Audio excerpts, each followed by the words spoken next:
Finally, guys, I'm going to talk about the movie event of 2019.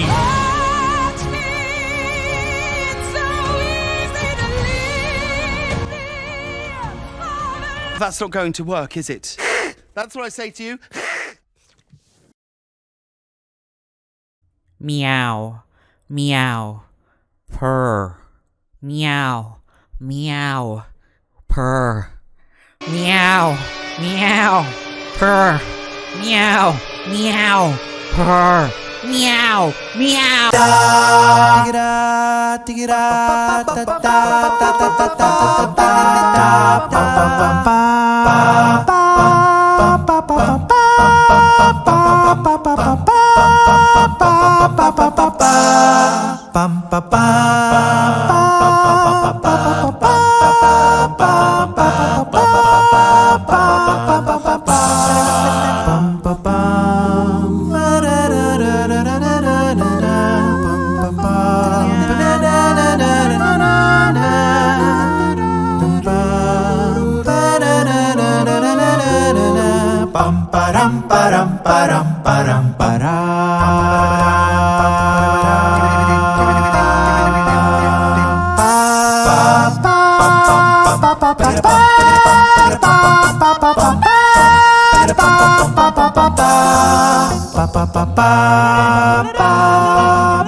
I got a bad feeling about this.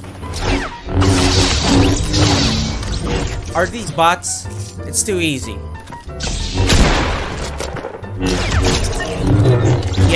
Yep, they're bots. It's definitely fucking bots.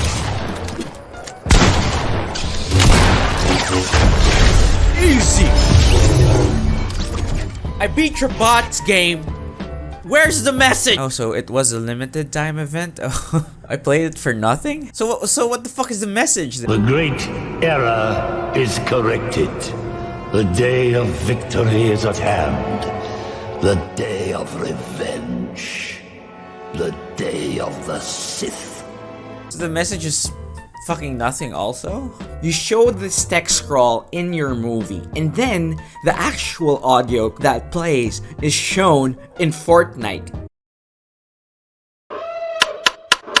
Usually, you put something relevant in your film, in your fucking film. Underwhelming is a good word to describe this whole Disney trilogy. Runners-up include dumb, useless, piece of shit. It's not even the whole shit, it's just a piece of shit.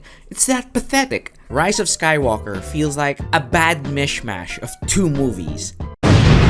Specifically, this movie feels like Empire and Return of the Jedi into one movie. Because, spoiler alert, if you haven't really bothered to look at the spoilers, this is it.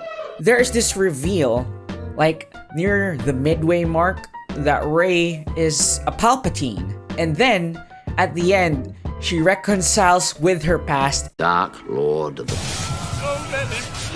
and chooses to become a Skywalker instead.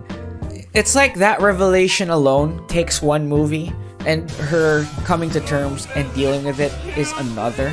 This whole setup is strange to me. The events happen on screen so fast, there's barely even time to register to the audience the emotion that they should be feeling. I think they should have just split it into two movies. Rather than picking up from where the second movie left off, the third movie feels like it started its own new thing, which is a good way to end your trilogy, isn't it? This is why I say that the Disney trilogy is a narrative disasterpiece. And I'll give my in-depth thoughts on this matter. So once again, spoilers if you're still here. I'm gonna spoil everything. The old trilogy, the prequels, and this one. So let's get to it. What you want in a film series is a sense of narrative cohesion. At the very least, even if the series is a fantasy film made for children, the movie that follows, one, in a series set some years later should be making sense in some logical way. This was not a problem for the first movie, even though it was called Episode 4. At that point, the movie's job was to pull you into the scenario. And I think it's safe to say that it worked. And finally this evening, if you don't know what a 100-year-old Wookiee is, he or it is seen here on the left, chances are you're going to find out. Douglas Kiker reports. The film is breaking attendance records all over the country. These days, with the way the world is, there's a lot to escape from. So it's a good bet that many Americans this spring will be going to that galaxy long ago and far, far away. These are the 50-odd, emphasis on odd, men and women who've camped outside a Hollywood theater, some for the past 6 days and nights, to be first in line for Jedi. Most people you consider bad are on our side. It's like the Force is with us. This is a huge deal for me. I was sick from school today. I want to be the guy coming out of the theater going, it was great! You know, that's who I want to be. Well, it's Star Wars. It's like the original trilogy was just so phenomenal. Pandemonium. Everybody was out there just screaming, yelling when Lucasfilm logo came up and 20...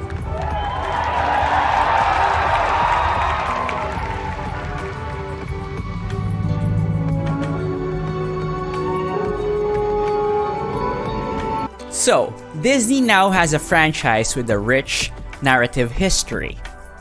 What do they do with it?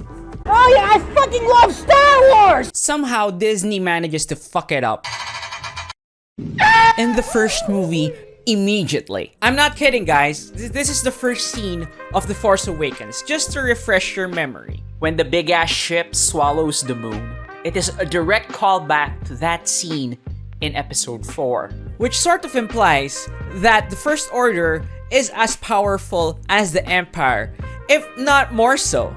You know why this is bad, right? It's like...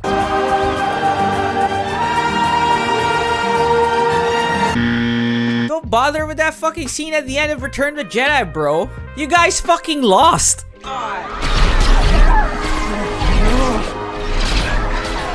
If the rebels won, how come it feels like they lost? Why is the First Order so powerful? Because somehow these fucks managed to make some sort of bigger Death Star that kills like 4 planets after draining a sun. They somehow managed to get the technology, resources, infrastructure, all that good shit to make that happen. Fucking how?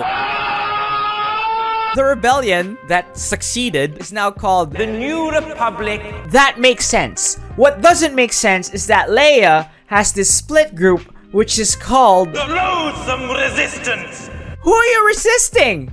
You fucking won! Call yourselves the New Republic Rangers. Isn't that a cool thing to do? Also, the weirdest fucking thing, people acting as if the Jedi weren't a thing. You know, the class of the guy who made this New Republic possible. If you're gonna pretend like nothing happened, just make this movie like 500 years in the future or 500 years in the past or something. Remember how fucking Adolf Hitler has been dead for 500 years and people still call people they don't like Nazi? What's worse, the movies in this trilogy don't seem to make sense in the context of a trilogy being a trilogy. What I mean by that is that this is a trilogy in the sense that there are 3 movies with the same characters in the same universe. There is no cohesive narrative thread, despite them saying there is one. In the prequels, you could tell that it was Anakin's story, his fall, and how Palpatine ascended and created the Empire. In the originals, it was Luke's story being told in his quest to stop the Empire, from farm boy to Jedi Knight. We also have several characters that develop alongside the main character, which provides us an enriching, entertaining tapestry. The Disney trilogy has several plot threads that go fucking nowhere and have no payoffs. So Luke is missing in The Force Awakens. So ostensibly, that is the goal. J.J. Abrams, through Han Solo, teased a very possible way of justifying Luke's whereabouts. Do you know what happened to him? A lot of rumors, stories. People that knew him best think he went looking for the first Jedi temple. Wow! What a great story hook! Maybe Luke was consolidating the remnants of his old Jedi Order. making it stronger, or finding new students, or mastering the mysteries of the Force. I wonder why Luke went to this temple in the first. I came to this island to die. Huh, how about that? I can relate. If you really wanted to kill yourself, there are better ways of doing it. Remember, kids, sideways for attention, long ways for results. End it. Unless, of course, Frank is right and you're doing this for attention, which makes you the biggest drama queen fucking ever. I came here to get How did you find me? You think that I came to the most unfindable place in the galaxy? I think the fuck not, you trick-ass bitch. Luke, did you forget? The people who knew you best, conveniently enough, knew where you went. Somehow, there are clues to figure out your location. Find Master Luke how? Explain that shit. It's almost like this trilogy wasn't planned or thought out. No, wait. J.J. Abrams left some sort of outline. I'll give you a guess who fucked that up in this trilogy. The second movie of this trilogy. I'll give you a guess.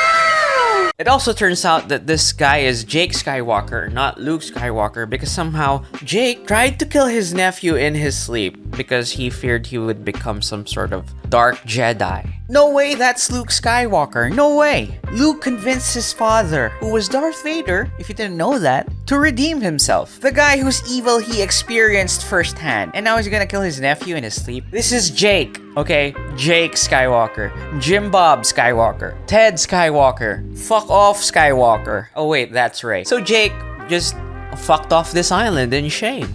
And he redeemed himself by not showing up and force projected onto some sort of fight, which doesn't really matter. Because it turns out... I was wrong. No shit! No fucking shit! Not only was this a mistake, but before coming to this island to die, he had Lando come with him on some adventures so they could find the Emperor. Or Exegol, or what the fuck ever. Which totally makes fucking sense. By the way, it doesn't. And then we go to Snoke, who looks like he's the big bad for the new Disney trilogy. Nah bruh, psych. At the end of The Last Jedi, it looks like Kylo Ren is gonna lead the First Order in its dump. Nah bruh, psych. Somehow Palpatine returned. This could have worked. However, you have to set that up. And I don't think that Rian Johnson set up Palpatine to somehow be the final bad guy. In fact, I think he just set up some other guy to be the final bad guy. That's just me. J.J. Abrams didn't bother to follow that up on Rise of Skywalker, and instead used this guy to be the main villain, despite evidence showing that, you know, that shouldn't really happen. I think it's because, and this is total speculation, he wanted some other guy to be the actual big bad. See, from like a storytelling perspective, you wouldn't want to wipe the floor with the main bad guy in the first movie of your trilogy. You also don't want your main villain to look like a screaming buffoon if you want him to be a credible threat in your third movie. More! That's the gayest thing I've ever heard. So that tells me that at least JJ has an idea of how to structure a trilogy. Dare I say, his whole angle was so that Kylo would be redeemed at the end of the trilogy. And that idea was used in Rise of Skywalker, when we do see Kylo redeemed. Well, it's more like he hallucinated that his dad forgave him, but, you know, that's another trick the scriptwriter pulled in some other movie, which is also terrible. And this is still just baseless rumor mongering on my part, but I think J.J. Abrams hated the second movie so much he'd rather have some guy come back from the dead than rather have Kylo Ren be the final boss. Other interesting things I've noted was that the Holdo maneuver was a lucky fluke. We need to put some Holdo maneuvers. Do some real damage. Come on, that move is 1 in a million. Throwing away lightsabers is a bad idea. Rey tries to throw her lightsaber away and he catches it. He's like, this is the most fucking important thing ever. And he looked right at the camera and flipped off Rian Johnson. Also, what's her name is firmly in the friend zone. Ray, I never told you. I am beautiful. Let's go to the main character of this muddled, muddy monsterpiece, Rey. What'd you do? I bypassed the compressor.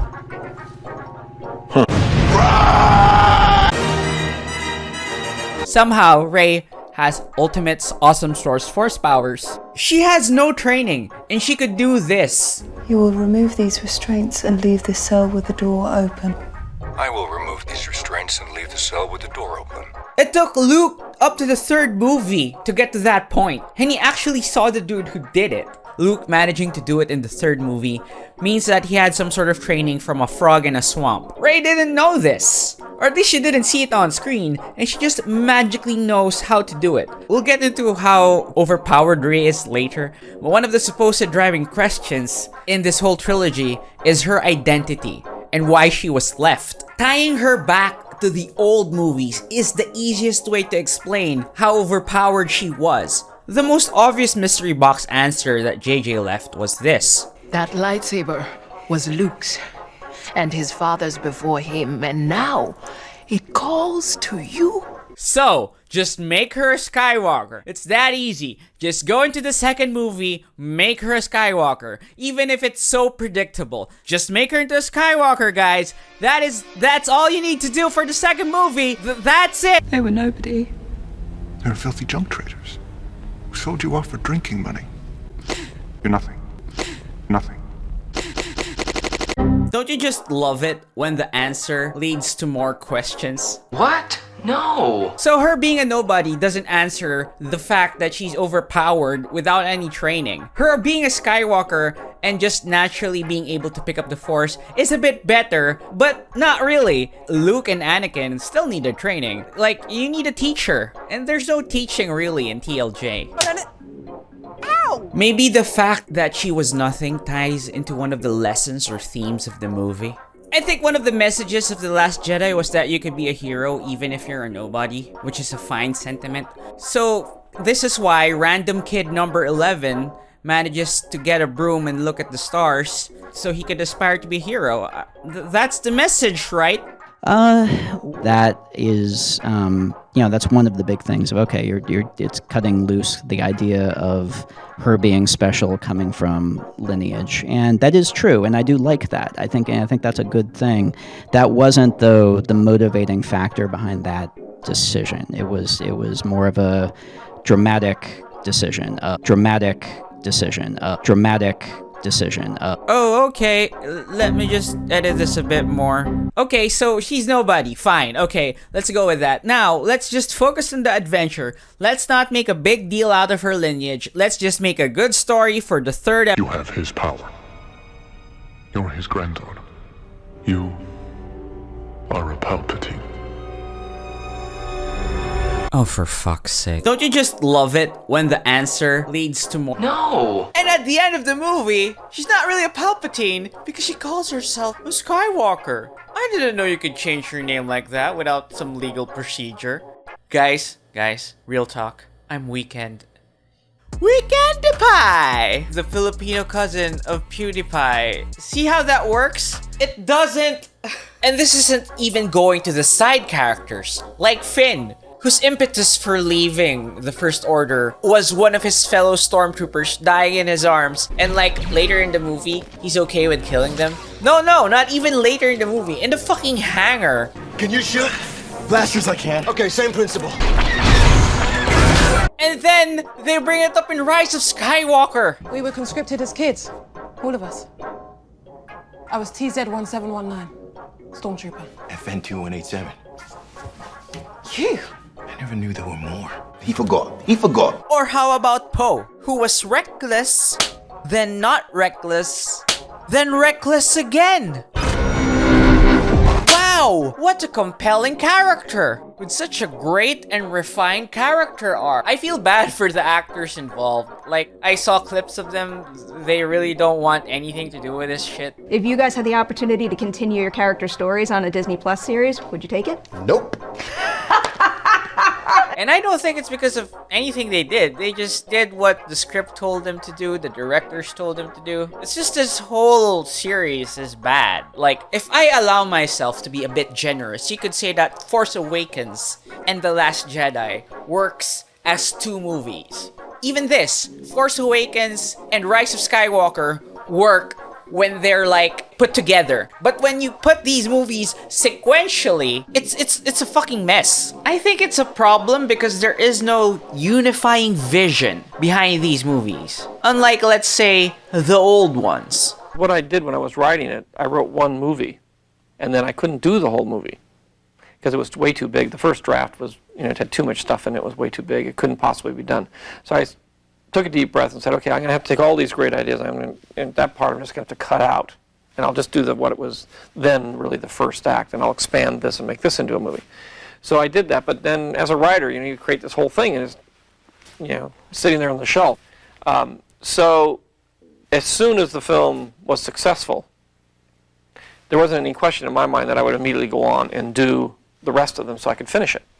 And here we are. A fucking disaster piece. Let's look at the culprits, let's look at the evidence, and let us dissect what went wrong. And let's go with the first movie in this godforsaken trilogy, which is... Does anybody know what JJ stands for, by the way? Is it true it's Jar Jar Abrams? Nobody knows. Good question. For another time. I think by this point, you're aware, or if not, there was this TED Talk by J.J. Abrams about the mystery box. The thing is that it represents infinite possibility.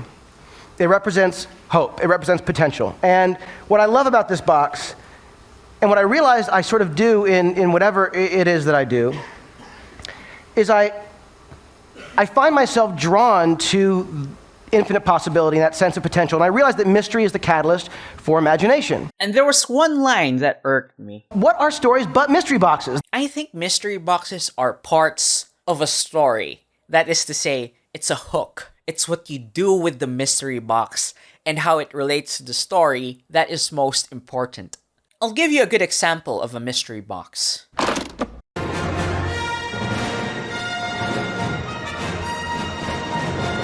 Were you expecting Pulp Fiction? Did I subvert expectations? I got you, bro. I got you. By the way, this is Spoiler Town, okay? And I'm just gonna be real. If you haven't played this game by this point, you probably don't want to play it. The game has been out since, 2003? The graphics haven't aged well, but the story is still... spicy meatball. It is better than anything BioWare has done recently, though. Hey, I heard something about you, and I wanted to see if it was true. At Princess Zim's caravan, did you eat Korok's testicles? False. Oh no, this is not good. Fucking end me, please! So you're either this scoundrel scout or soldier that's aboard the Endar Spire. Well, formerly aboard the Endar Spire. You're in the middle of the war against the Sith and the Old Republic. And the Republic is losing the fight against Darth Malak. Former apprentice of this Revan guy. Totally inconsequential, guys. You believe me, I played through this game. He's a nothing burger. Your quest is to save Bastila Shan, currently the only Force user who knows of battle meditation. Ow! A skill that can turn the tide against the Sith. It is up to you and a ragtag bunch of misfits to save Bastila. Save me? Is that what you were trying to accomplish by riding in that swoop race? Well, as far as rescues go, this is a pretty poor example. In case you hadn't noticed, I managed to free myself from that neural restraint collar without your help. Oh. Wow. What a bitch. Planet go boom! Escape in a ship. Totally not the Millennium Falcon. It's called the Ebon Hawk. I fucking hate this sequence in the game.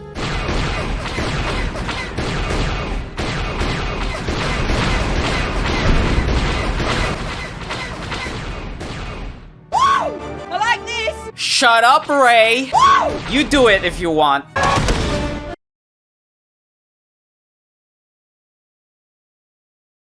During this time, somehow, Bastila can be seen in your dreams, fighting against some people. And somehow, your character is also strong in the Force. These two things are totally unrelated, guys. Trust me. Not related at all. Because of desperation and lack of Jedi, the Council has decided to elevate you to the rank of Padawan. What? In order to bolster the forces in the fight against the Sith. Also, you're given a task of finding these star map pieces, which will lead to a Star Forge. So, there could be answers as to how Malak gained so much power. As you grow closer to the planets, dreams get more intense. Like, there's even a dream where you snog Bastila. Now shut up and kiss me, you fool. What? That's canon? But why? Nope. You are brave and foolish. The dark side has wholly consumed me. And then the bad guy actually interrupts you on your adventure as you're going through the planets. Sith interdictor ship. They must have been waiting for us on the hyperspace route. We're caught in their tractor beam. And you fight your way out of the ship. Malak actually shows up to try and stop you from leaving. Down you go!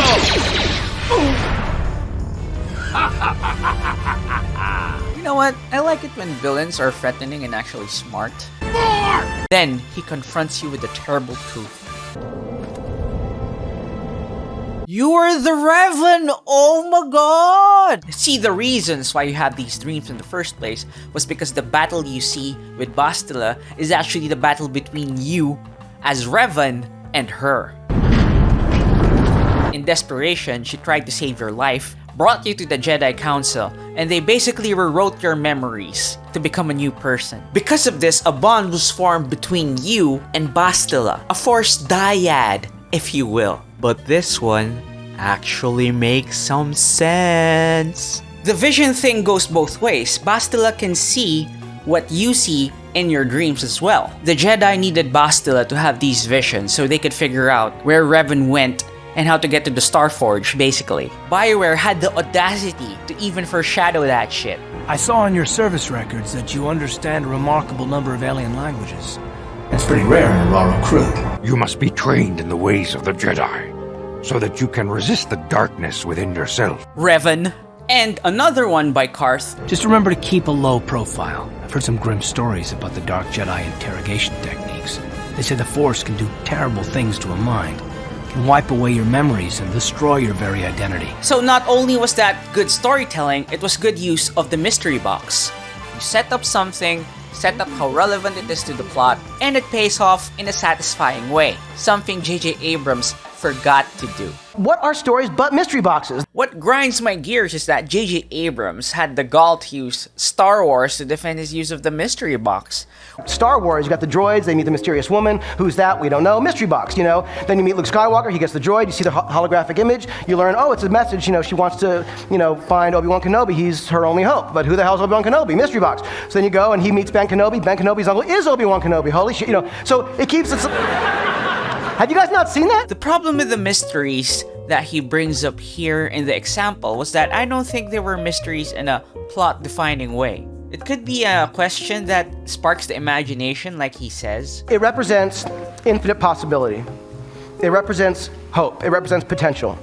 But if you interpret it that way, I think that's still bad. Possibility and potential are fine things to have, but when you're telling a story that has a beginning, middle, and end, the potential and possibility becomes sharper and more focused. It's like a marble block becoming a statue. You hack away at it until the finished product is complete. You could talk about potential and imagination and all that, but if you don't realize it, and that's just talking shit. Unused potential is a waste. And speaking of waste, let's talk about the wasted opportunities of using an actually good mystery box in The Force Awakens. There are two. Where is Luke Skywalker and Rey's origins? Luke's whereabouts being unanswered is actually, here we go, fine. So long as they answer it properly in the second movie. Oh. I still can't get over Rian Johnson's logic for letting Luke stay on the island. The first thing I had to do when I was writing the script was figure out why is Luke on this island. And, you know, because we have the enigmatic kind of shot at the end of The Force Awakens. We see his face, we wonder... What's going on, big guy? So I knew the answer had to be something active. He couldn't just be hiding, and I knew it had to be something positive. He thinks he's doing the right thing. Luke hiding in the island is a heroic thing. Never mind the fact that the people he supposedly loves dies around him. I don't think that sounds heroic. In fact, I think it's something a bad guy would say. Some of you may die, but it's a sacrifice I am willing to make. Also, Luke is somehow fine with the Sith using the dark side to rampage around the galaxy. Meanwhile, he does nothing. In fact, it's worse than doing nothing. That led to the notion that he's come to the conclusion from all the given evidence that the Jedi are not helping. And they're just perpetuating this kind of cycle, and that they need to go away so that the light can rise from a more worthy source. So this new, betterer source of light, what does she use exactly? What is her citation for the Jedi in the future? The sacred Jedi texts! Yeah, the old books. I don't understand. Were the old Jedi reading the texts wrong? Does it make sense? No, it doesn't. You know what else doesn't make sense? Luke missing in Force Awakens is not the main plot thread of this episode. It's not. We just actually saw the adventure of one lady with her sniveling sidekicks who managed to stumble onto important information, and they have to give it to someone who actually can do something with this important info. If you're gonna copy episode 4, also copy the part where Obi-Wan is actually part of the journey and the mentor actually trains the youngster. What? Han is the mentor figure? No! She knows the ship better than the owner. She flies it for the first time without any hitch. You ever fly this thing? No! And she can blast stormtroopers just fine, even with this joke of a tutorial. Know how to use one of those? Yeah, you pull the trigger. I've seen better tutorials recently. Mentor my ass. You could fix this easily with one simple trick. Have Han be on the mission to find Luke. He already has the Millennium Falcon. He picks up these two people and they go on the adventure to find Luke. And this part is important. Luke actually goes with them and stops the First Order. You could still kill off Han. I think Harrison Ford wants nothing to do with Star Wars, if I'm being honest. Are you looking forward to watching a Han Solo movie as a fan? Not really. There, you got your movie. I don't like that they used Luke Skywalker as basically a living MacGuffin. I'm not the only one who's upset with where Luke was and how badly he was used in this movie. You show up, turn around, pull down your hood. You don't even know it's really literally a cliffhanger. That's what I love, the visual pun of him standing on a cliff. Did you get that? Subtle. I'll tell you where I thought I came in. In the forest, when the lightsaber goes like this and flies off. I said, oh, what a great entrance. Rey caught it? She hasn't even been to Dagobah for training. Whoa, slow down, bro. We're gonna talk about that later. Don't worry about that. Speaking of people who are so great they haven't trained for anything but are instantly good at it. Early in the video, it was set up that Rey was abandoned by her parents, which is a good plot hook, a good mystery in which the story can progress. The biggest sin is that JJ makes it look like Rey's identity is important to the plot. This is the obvious implication of the sequence of scenes. Let's ignore for now that Rian Johnson made the biggest mistake in the trilogy by not following that up. J.J. Abrams fucked that up all on his own. See, this is what happens immediately after that whole sequence is teased. Dear child, I see your eyes. You already know the truth. Whomever you're waiting for on Jakku, they're never coming back. What? Dude, if you're gonna say that the past is not important, then make it not important. That's as easy as not showing the sequence in the first place. That would be the biggest improvement in this flashback sequence. Her hesitation would still make sense because we've established that she misses her family and all that shit. You could also look at the mystery box in this way. The mystery box meaning what you think you're getting, then what you're really getting. Die Hard, right? Crazy, great, fun, action-adventure movie in a building. It's about a guy who's on the verge of divorce. He's like showing up to LA, tail between his legs. There are great scenes, maybe not the most amazing dramatic scenes in the history of time, but pretty great scenes. There's a half an hour of investment in character before you get to the stuff that you're, expecting. So the question would be, is the unexpected thing you're setting up actually interesting? So you were expecting the movie to focus on Luke, why he disappeared, but he really shows up for just 1 minute in this whole fucking movie. And instead, we get to watch this girl struggle. Is that a much better movie experience? Luke not being the focus of the movie would have been fine if we had an interesting protagonist. And honestly, Rey is boring. Rey is boring because she has No challenge. She has none. 2v1? More like 1v2, baby! What are you doing? Hand-holding? Get that weak shit out of my face. First time flying a ship? Fucking easy. Friend got captured by a tentacle monster? Just push a button. It's fine. Shooting enemies? Just pull the trigger. Got captured by the enemy? I'll just use his mind power trick against him, then control this guard to let me go. Then luckily, stumble into my companions who are trying to rescue me from something I could have done myself. And fighting this schmuck? This piece of shit loser who was taught by Luke Skywalker and the head honcho of the Sith?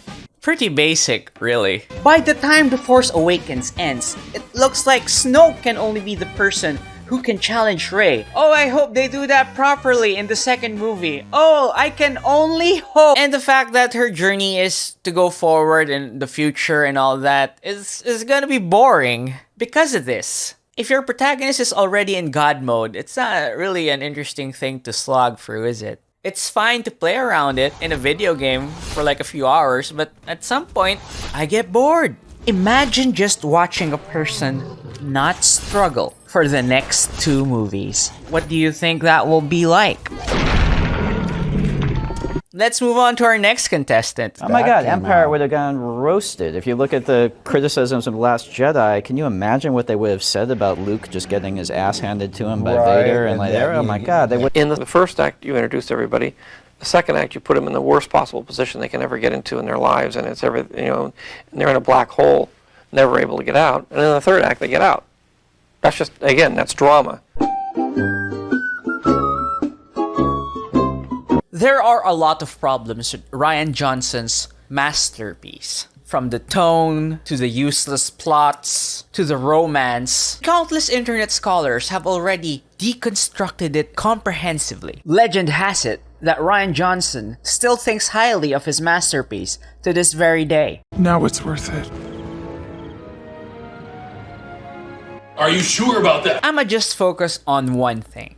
Just one thing that grinds my gears, that really annoys me, that really doesn't let me sleep at night. Really problematic. Really a piece of shit problem. I think if you've been paying attention, I've been hammering it on the head. I have a problem with Rey's whole character. Specifically, what character? Nani? What makes a character a character? What makes them memorable? What makes them stand out? Well, the go-to test has, still is, and will continue to be the Plinkett test. Describe the following Star Wars character without saying what they looked like, what kind of costume they wore, or what their profession or role in the movie was.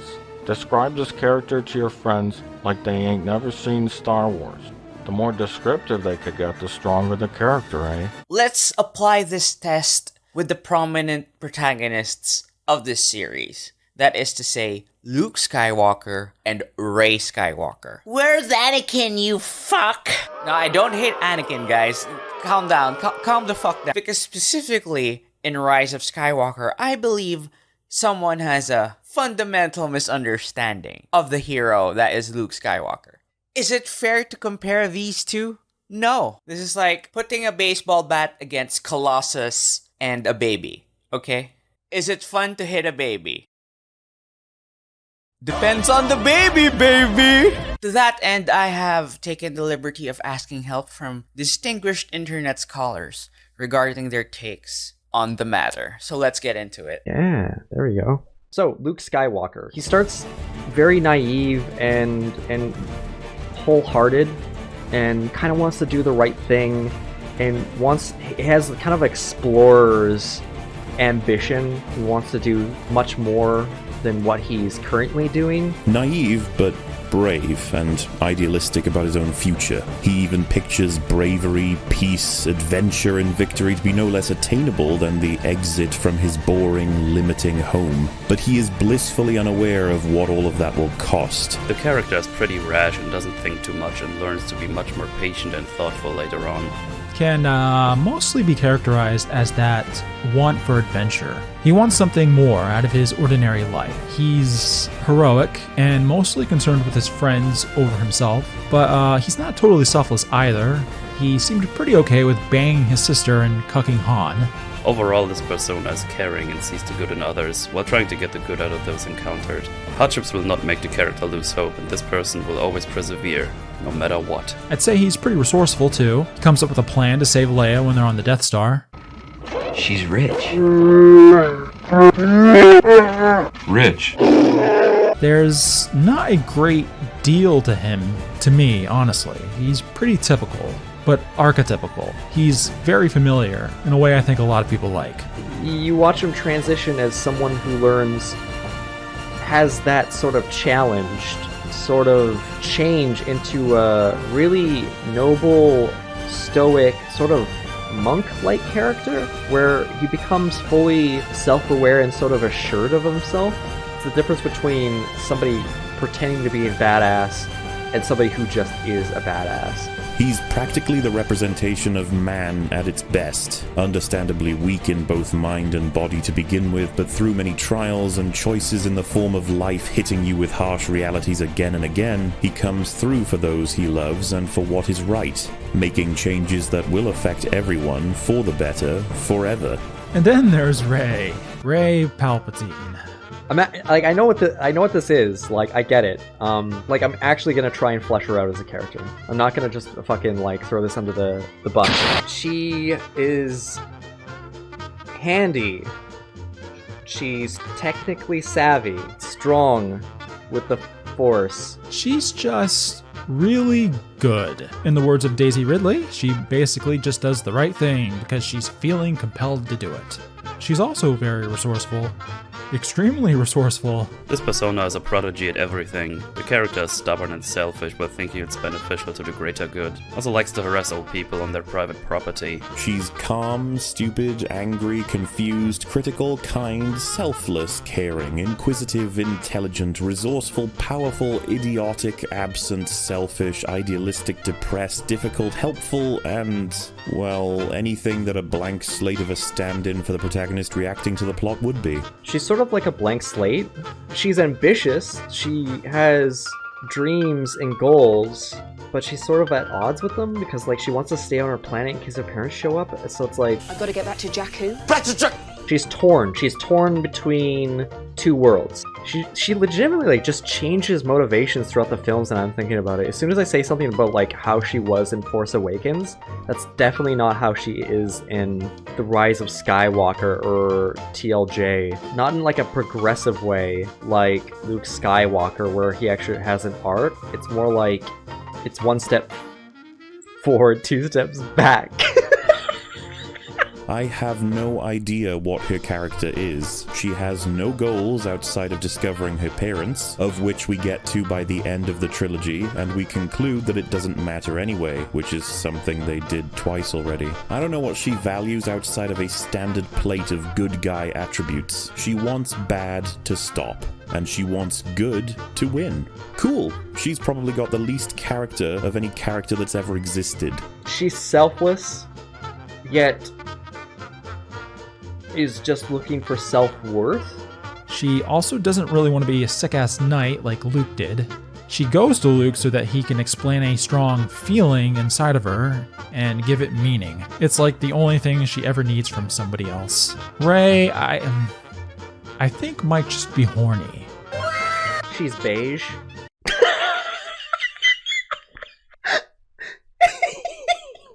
Very beige.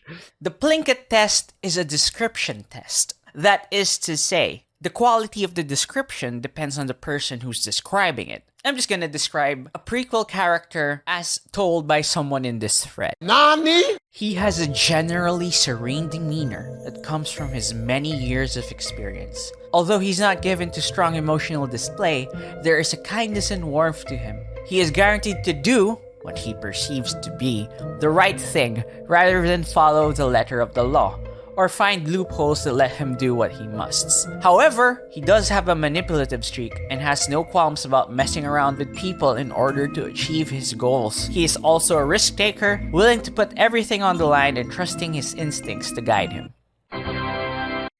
I'll be damned. The Reddit thread serves to be, for me, a reminder that the description of a character can be good, but it doesn't necessarily show that the character was good. Having said that, I think the people I've invited to do the Plinkett test just showed how Luke is a better character than Rey. So what makes a good character? And for these two, what makes a good protagonist? The character has flaws, the character has goals, and the character has an arc. Flaws are the easiest way for an audience to connect with a character. Specifically, you would want the protagonist, who is ostensibly the focus of your show or movie, to have these flaws. Because we have flaws, we can experience growth. We can experience failure. These flaws can even lead to tragedy. I know I said I wouldn't put Anakin, but he really exemplifies that tragic aspect. If you do the protagonist right, you want to see them overcome their flaws and win. Goals are usually the plot of the film. We follow what the protagonist wants to achieve. And lastly, the arc. This is where everything comes together. Will the main character's flaw hinder him in achieving his goal? Or will he be able to overcome it? Let's go back to the protagonists, starting with Anakin. You know what? Fuck it. Let's put Anakin in here. His goal isn't really established until the second movie. I will be the most powerful Jedi ever. He wants to have unlimited power just so he could protect the ones he loves. And his pursuit of that power leads him to fall into the dark side. Luke's goal is established early in the first movie of his trilogy. There's nothing for me here now. I want to learn the ways of the Force and become a Jedi like my father. And if Luke would have a flaw, I think it would be his impulsiveness. Luke is emotional. No! And who wouldn't be when your beloved mentor is killed? Run, Luke, run! He needs guidance. In fact, he needs help throughout the trilogy. Luke had to be saved from the Sand People. Luke almost got killed in the bar. Luke does get his hero moment in the 4th episode, but it is only near the end of the film. And even then, he needed the help of Han fucking Solo. What? Luke needed help after escaping from the fucking ice beast thing. In the 3rd movie, where he is at his most badass, he didn't even defeat the Emperor. It took a speech from him and getting electrocuted by the Master of Darkness himself before his father went, oh yeah, this is kind of fucked up. He's kind of bratty too. A few moments to get the coordinates from the navigator. You kidding at the rate they're gaining? Traveling through hyperspace ain't like dusting crops, boy. Bit cocky, bit cocksure. That's impossible, even for a computer. But it's not impossible. I used to bullseye womp rats in my T-16 back home. They're not much bigger than 2 meters. Yes, Luke, because those things are the same. I'll be damned. While Luke's confidence was earned, you could still see in the 2nd movie that he's immature. You want the impossible. He doesn't listen to Yoda, but I think he still has that good heart. Because when he realizes that his friends are in danger, he drops everything to try and save them. Kinda like Anakin, kinda like protecting the ones you love, you know? Again, it's like poetry, so if they rhyme. That's why he's at the crossroads in the 2nd movie. A good scene that shows how not ready, how immature he is the cave scene, where he fights basically a ghost Vader. Luke fails this test before it even began. Your weapons. You will not need them. Bitch, are you for real?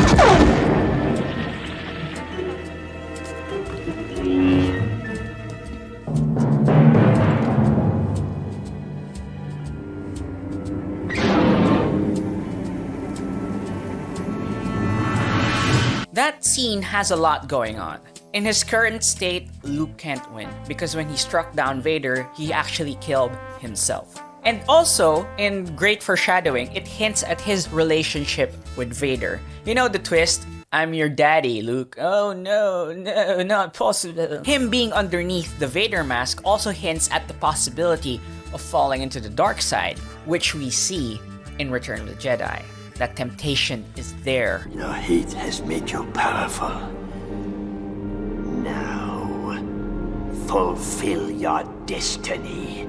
That is why in the 3rd movie, he's so cool, calm, and stoic. I'm taking Captain Solo and his friend. You can either profit by this, or be destroyed. He has achieved mastery over himself, his emotions. He's no longer the immature fuck that we saw in the 2nd and 1st movies. And the final test of his mastery is the confrontation with the Emperor. Take your father's place at my side. He rejects the call of power, which is something his father was not able to do. So he becomes a Jedi. But not all of the Jedi. Let's go to Rey. What are her flaws and weaknesses? I don't fucking know. I don't think Rey has any weaknesses. And if you don't believe me, we could ask the actress herself. Think she has any just kind of inherent weaknesses or... I mean, I don't really believe in weaknesses in people. Okay.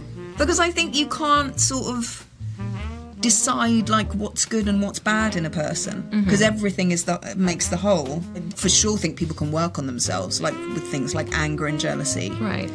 Maybe things like that. I think what she was trying to say here was that people can improve. Even if you're weak at some area, you could work towards improving yourself, which is a good sentiment. But Daisy doesn't say what Rey needs to work on. I don't think she's those things. Okay, fair enough. The closest thing that Rey has to a flaw is her attachment to her past. But Daisy Ridley says, fuck that shit. Besides her longing for her family and parents, what would you say is another weakness for Rey? I do not think that is a weakness. Great question, but I don't think it's a weakness. So I think the conclusion is... Weakness.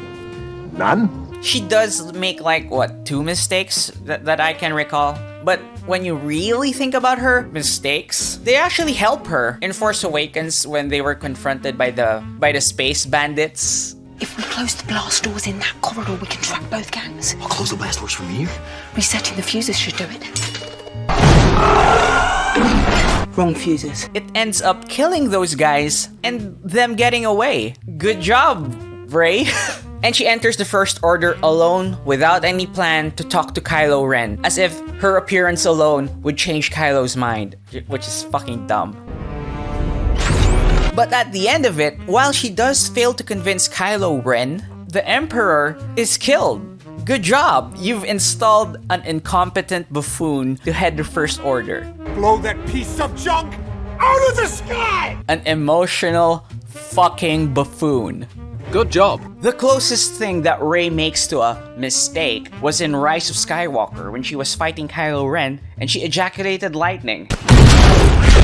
And she thought she killed Chewbacca. But it turns out Chew is fine. If the protagonist can't fail, there aren't any consequences for him or her to learn from. Honestly, I don't think she has grown as a character. I think this is also connected to her problem, her goal. It's all a variation of identity. Who is my family? Where should I belong? Oh no, I'm a Palpatine. And as Mahler pointed out, the answer to all of this is it doesn't matter. The Resistance accepted her for who she was. Kylo Ren doesn't care that she's a nobody. And at the end of the movie, she goes back to the Resistance. She found her place by finding her place again?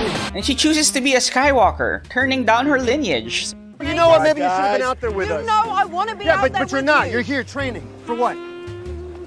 You're the best fighter we have. We need you. Out there, not here.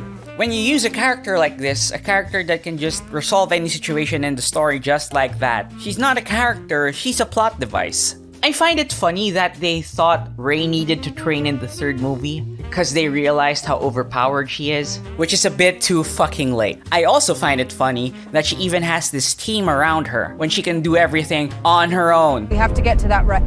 There's something inside there we need. I can take you there by water. You seen the water? Not now. Too dangerous.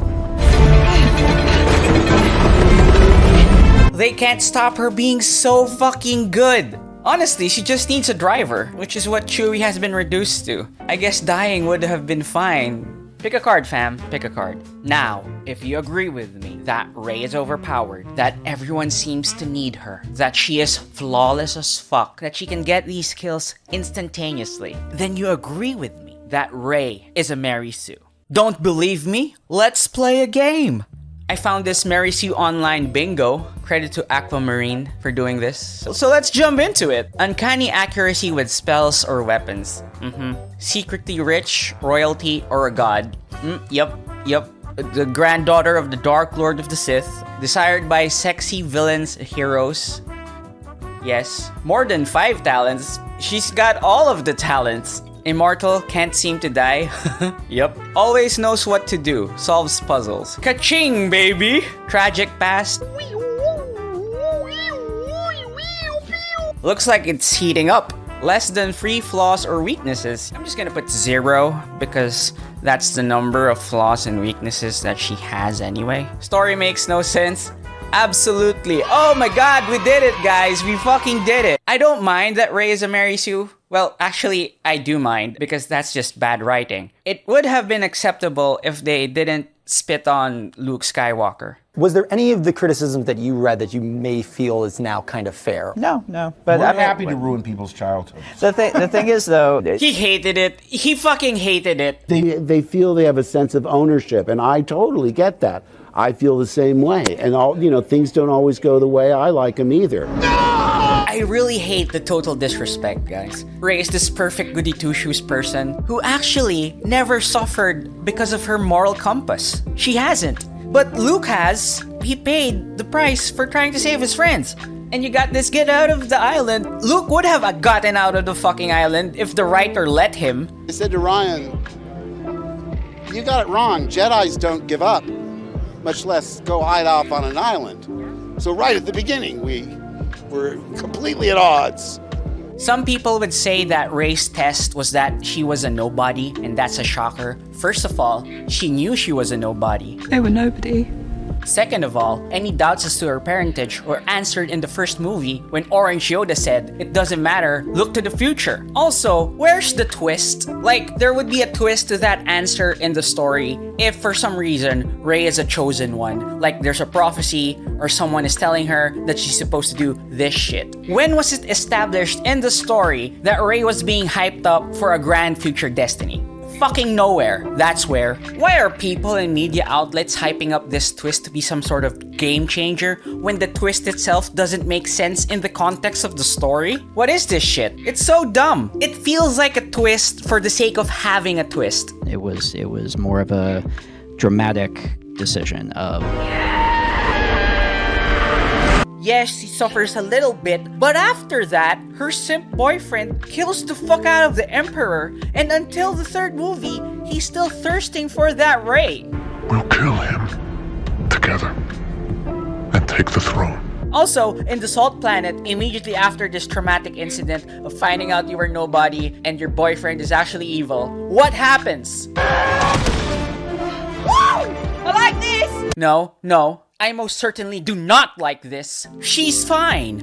No trauma, no nothing. In fact, she just flexes her force muscles near the end of the film. She's better than fine. She's great. And you know what a hero is? What a hero actually is? A hero rises or attempts to rise even though he has massive fucking failures. This shit is so basic. I cannot understand why Rian Johnson did not see this. The brilliant scriptwriter of The Last Jedi is trying to make Rey look good by shitting on everything Luke Skywalker stood for, which is not a good way to endear your audience to your new protagonist. It's a performance I said earlier on. I remember we recorded the ADR for this, the voiceover for it, at Pinewood, and I remember just sitting with Mark, and he just read the lines over and over, and I feel him searching for something with this read.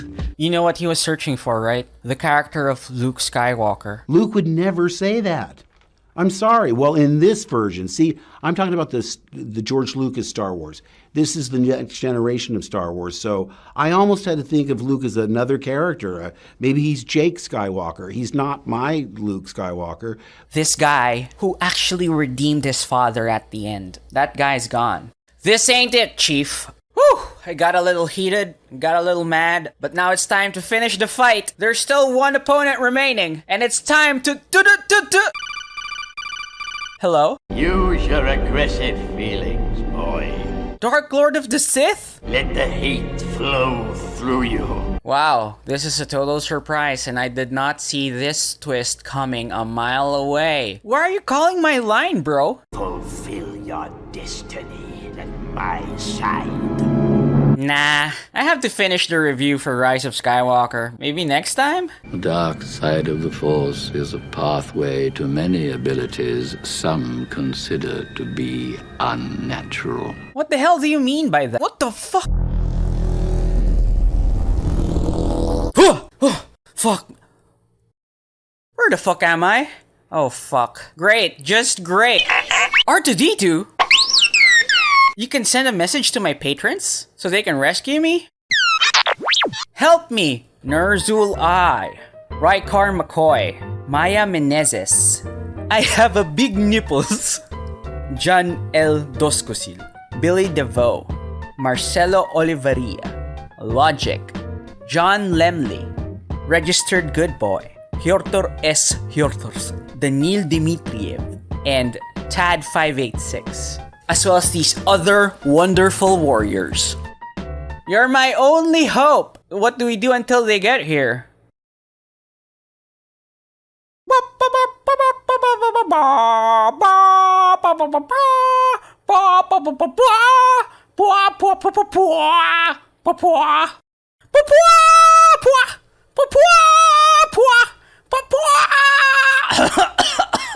No, fuck this really?